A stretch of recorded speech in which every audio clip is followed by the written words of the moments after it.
Assalamualaikum warahmatullahi wabarakatuh. Kembali lagi dengan Swan Farm Channel.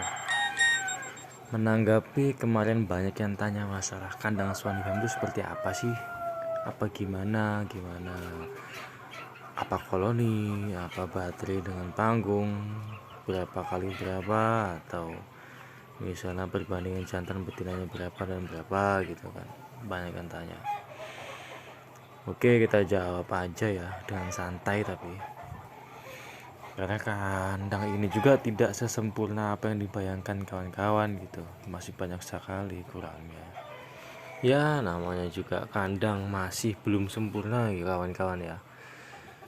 Bertujuan untuk saling belajar sih. Membuat video ini sih tujuannya saling belajar, saling tampung menampung ilmu intinya sih.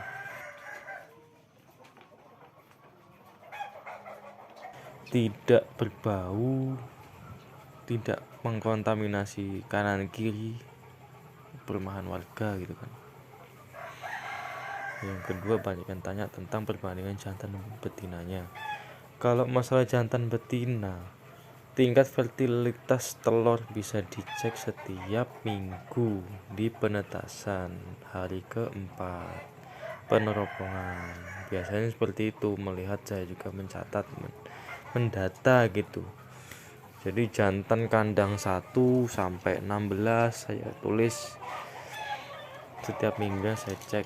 Biasanya setiap bulan saya kontrol. Kalau misalnya berkurang tingkat fertilitasnya akan saya treatment dengan hijau-hijauan, atau dengan kalau misalnya sudah parah banget fertilitasnya sangat rendah ya mau nggak mau saya ganti. Tapi itu membutuhkan waktu seminggu untuk merecovery tingkat fertilitas yang stabil lagi gitu.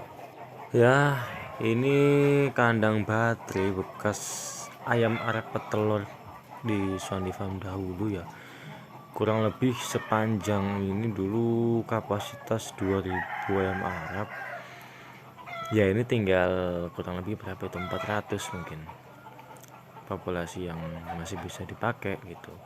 Dikarenakan dulu kurang menguntungkan lah dengan harga pakan sudah naik 2-3 kali lipat saat ini. Ya saya manfaatkan untuk pembesaran aja. Pembesaran usia 1,5 sampai 3 sampai 4 bulan untuk indukan. Tapi ya kalau pembesaran ya bisa juga di sini, cuman rawan brobol istilahnya karena lubangnya masih besar-besar. Manfaat pembesaran juga bisa, tinggal dimanfaatkan apa yang ada aja. Nah oke, mungkin ada yang tanya juga ya, Mas itu kok kandangnya apa enggak rawan jebol gitu, ayamnya kan besar-besar gitu. Kawan-kawan, itu saya pakai ring ya, alas itu pakai ring, jadi bisa dibilang aman lah, walaupun tingkat awetnya enggak seawet bambu, rawan gapuk istilahnya, rapuh lah bawahnya itu.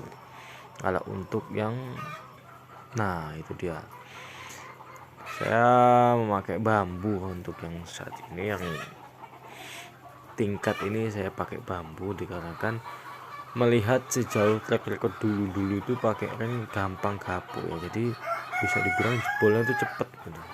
Karena kan minumnya nipel, jatuhnya ke ring itu jebol, ringnya bisa bolong gitu, jadi kan kadang telurnya jatuh kan emak-emak. Kalau untuk minum pakai nipel ya, kalau pakai itu terlalu ribet, otomatis ini ya nipel inilah yang paling bermanfaat lah, nipel. Walaupun tidak ada wadah bawahnya itu, tapi ya nggak apa-apa lah, namanya juga mungkin kalau netes ke pakan kan ayam juga makin semangat kan. Nggak masalah asal pakannya takarannya pas, insya Allah rawan lah, nggak rawan basi istilahnya. Karena kalau misal pakai pakan basah itu ya cepet habis. Cuman kalau misal kebanyakan ya basi, ayamnya meriang ujung-ujungnya. Kalau pakan kering takarannya pas, habis tepat waktu ya insya Allah nggak apa-apa, nggak masalah, bahkan lebih cepat habisnya kalau kena air, tumpahan minumnya itu. Ya bisa dilihat itu jagonya itu 1:5. Kalau misalnya overpopulasi ya saya kasih 1:7 atau 6 gitu. tapi idealnya 1:5 karena berhubung sebagian ada yang tanya gitu ya, Mas kalau misalnya setting indukan dari awal gimana sih Mas, dari DUC 0 1 2 3 4 bulan gitu gimana gitu kan.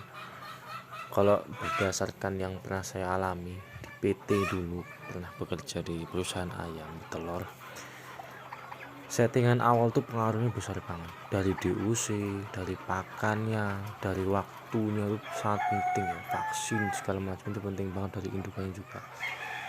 Jadi biasanya DUC yang besar-besar biasanya itu ya, kalau bisa sih berasal dari indukan yang usianya udah setahun ke atas gitu loh.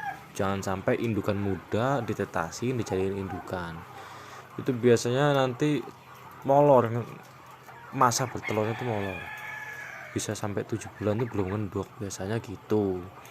Dan kemudian kalau bisa jangan kegemukan dan jangan juga kekurusan. Jadi ada fase dimana-mana kita gempur protein tinggi. Jadi ketika bertelur, awal masa akan bertelur itu kita gempur protein dengan setinggi-tingginya. Itu sama kayak yang praktekin dulu saya bekerja di kandang ayam seperti itu. Masa awal bertelur dan masa akan afkir itu yang paling digempur proteinnya sih.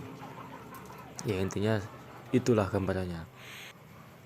Dan banyak yang tanya, Mas itu telurnya berapa gram sih Mas yang ditetasin gitu kan, kebanyakan tanya seperti itu. Kok di usianya kok tempat sampean indukannya banyak tapi kok di usianya nggak banyak gitu kan.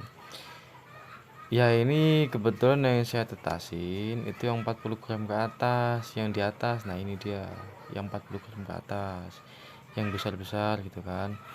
Jadi yang bawah itu yang 40 gram ke bawah nggak saya tetasin, biasanya saya jual konsumsi, atau ada orang yang mau pakai mesin tetasnya sendiri, atau saya jual telur tetas itu yang biasanya bobot 38, 37, 39, 36 gitu kan. Jadi biasanya nggak saya tetasin semua. Kenapa saya pakai kulkas? Karena kalau saya pakai kulkas menghindari adanya perubahan suhu yang drastis, tiba-tiba kayak cuaca panas tahu-tahu hujan, hujan tahu-tahu panas, itu mempengaruhi embrio di dalamnya. Biasanya koclak nanti kalau misalnya kalau kayak gitu, ada yang nggak tahan, ada yang terlalu panas dalamnya gitu kan, kena udara panas, tahu-tahu udah jadi duluan. Jadi ada yang seminggu itu nggak kuat, tahu-tahu udah jadi embrio duluan. Biasanya gagal di penetasan awalnya gitu, pas peneropongan awal ada yang putus talinya gitu kan, tali uratnya itu. Jadi itu intinya sih kenapa pakai kulkas. Banyak yang tanya juga, apa kegunaannya Mas kok pakai kulkas ya, apa ya penting ya. Ya berdasarkan yang dulu-dulu gitu, kalau ya kurang lebih mencontoh yang dilakukan perusahaan-perusahaan besar sih. Tujuan awalnya sih seperti itu. Ada yang namanya kan biasanya penyebutannya cooling room gitu kan, suhunya biasanya dingin di dalamnya, jadi tidak berubah-ubah, suhu yang ada di luar tidak mempengaruhi yang di dalam. Ya singkatnya seperti itulah kegunaannya.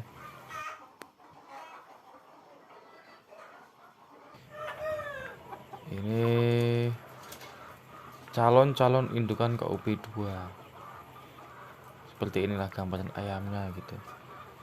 Alhamdulillah sejauh ini sih pertumbuhannya cukup memuaskan, walaupun dengan pakan tidak disetting dengan ayam pakan potong, pertumbuhannya masih bagus lah, istilahnya worth it lah untuk dipraktekkan lagi ke depannya gitu.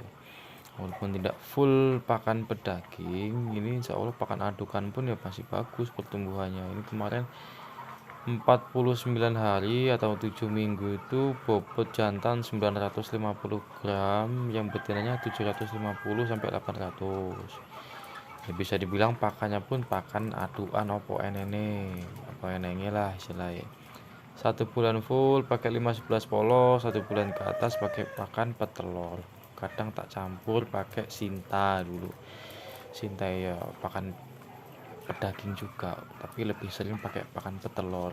Dikarenakan yang ngirit itu tadi pengen ngetes apa yang ngangkat pakai pakan apa adanya gitu. Alhamdulillah bagus pertumbuhannya. Dari segi kaki juga sudah kuning-kuning 100%, tingginya tinggi tinggi banget lah kalau bisa dibilang. Kakinya jauh beda dari KUP1. Kalau kakinya ini lebih panjang, lebih kokoh, lebih gede-gede lah istilahnya. Bulunya juga tuh lebih mengkilat-kilat, bulunya beragam, tidak cenderung hitam-hitam kayak kopi satu gitu. Kalau ini lebih cenderung ke coklat. Menurut Balitnak juga coklat-coklat jari ini, tapi alhamdulillah ya betul coklat-coklat, ada yang putih campur-campur gitu kan. Jari-jari juga banyak. Ya alhamdulillah bisa dibilang KOP2 ini sangat memuaskan lah. Nggak usah pakai silang menyilang sing eneng-eneng segala-galanya itu, ayam-ayam segala-galanya itu. Tujuan akhir tetap di piring bro. Nggak masalah pakai ayam apapun, ini kalau mahal-mahal satu endok beli sampai 80.000 sampai 100.000 per butir. Ya bagus, cuman kan pasti bagus. Karena MTR itu kan untuk mendongkrak produksi telur, untuk mendongkrak postur dan lain-lain ya. Tapi masalahnya itu karena di pasar itu nggak mau tahu. Sampean nggawa ayam meteri 1 juta 2 juta nang pasar paling diregani 40.000 sekilo kan gitu. Dan menjual ayam materi sampai nggak, ya nggak kira-kira lah jualnya. Waduh, kalau bisa dibilang tuku ayam siji wis entuk 2 bok 3 bok istilahnya kan gitu. Kalau saya sebagai peternak rumahan yang modal minim yo eman-eman lah intinya gitu. Ya wis, cukup sekian, mudah-mudahan bermanfaat. Assalamualaikum warahmatullahi wabarakatuh.